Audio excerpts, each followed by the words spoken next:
ICE in Portland has used so much tear gas and other unspecified noxious chemical agents that the school next door to the ICE facility has had to flee its campus. I've been talking about the growing concerns around the ICE facility on Macadam Avenue in Portland, Oregon for months.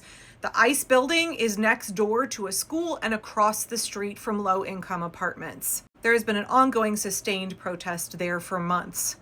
If you want to know what's happening at the ICE facility on a daily basis, please follow ICE Out of Portland on Instagram. Now, I've been very concerned not just about the physical harm that is being inflicted person to person by ICE agents against protesters, but also the widespread harm not only to the residents of that neighborhood, not only to the protesters, but to the watershed, to the environment, that is being done by an unbelievable amount of tear gas, pepper balls, and unidentified noxious agents that are being used on a nightly basis against protesters. Now, remember the protests that happened in Portland in 2020 and how Fox News and maybe your Trumper relatives in other states still think that Portland is an apocalyptic wasteland. But during those protests, Portland police used so much tear gas and it got into the watershed. But there also was this mysterious green gas that was being used back in 2020, and protesters were reporting more severe symptoms. And so there was an investigation conducted because, again, this green residue was not only harming the protesters, causing rashes and more severe neurological symptoms, more severe vomiting, but it also was getting into the watershed. If you're watching this on YouTube, I will post in the comments section the analysis that was done by Dr. Juniper Simonis, who I know from roller derby, who had residues from the 2020 protests analyzed and found that it was likely zinc chloride gas that was being used against protesters. This is straight up chemical warfare, y'all, against unarmed protesters that gets into the surrounding community and impacts civilians, impacts the watershed.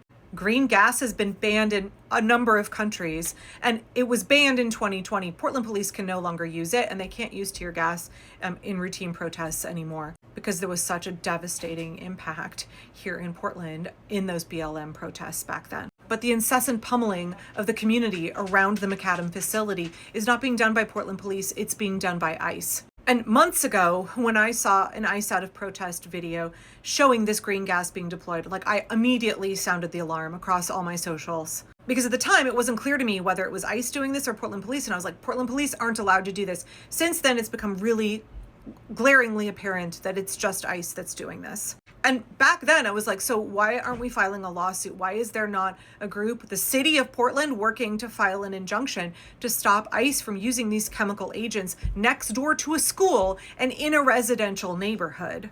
On July 8th of this year, Portland City Council actually put out a statement on this. I'm going to read it to you really quickly, and then I want to read the updated reporting about the Cottonwood School that came out yesterday, I believe, from both Rolling Stone magazine and the New Republic.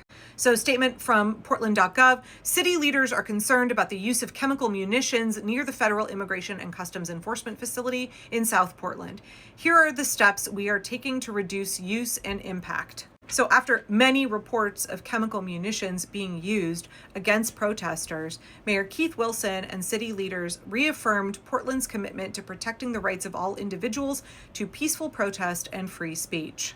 So what munitions have been used around the ICE facility and who is using them? The ICE facility is guarded by federal law enforcement officers, not Portland police. The city has received reports of federal officers using chemical munitions against protesters, including pepper balls, pepper spray, and HC smoke. That's hexachloroethane, also known as smoke grenades.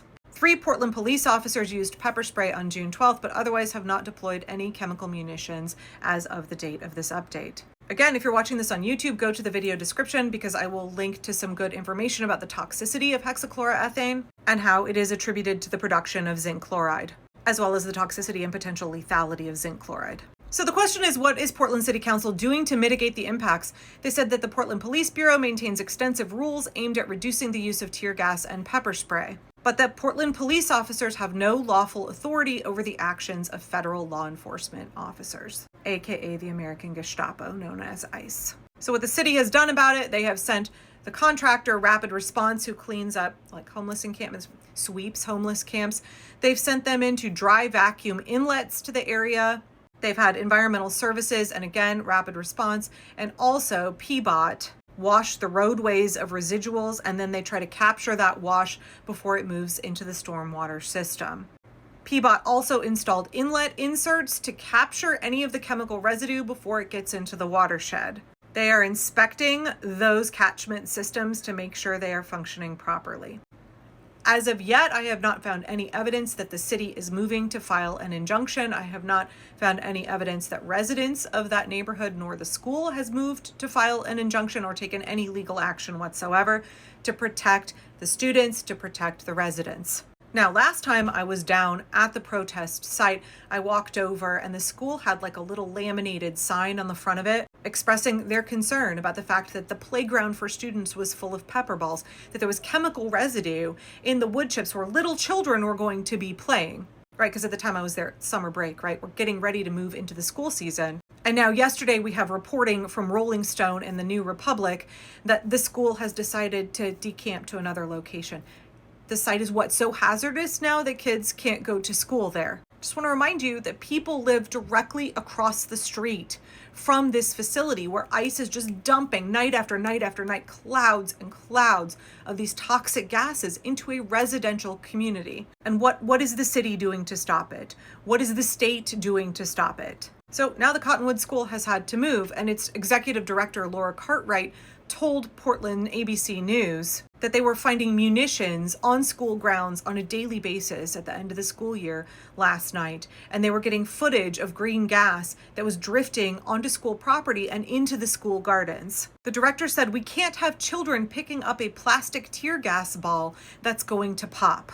So for now, the school has decamped to another neighborhood.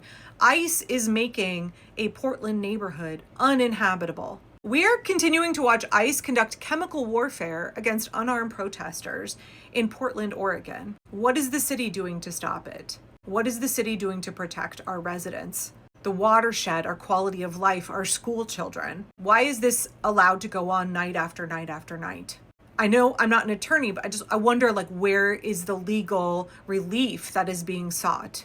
What else can be done in this situation?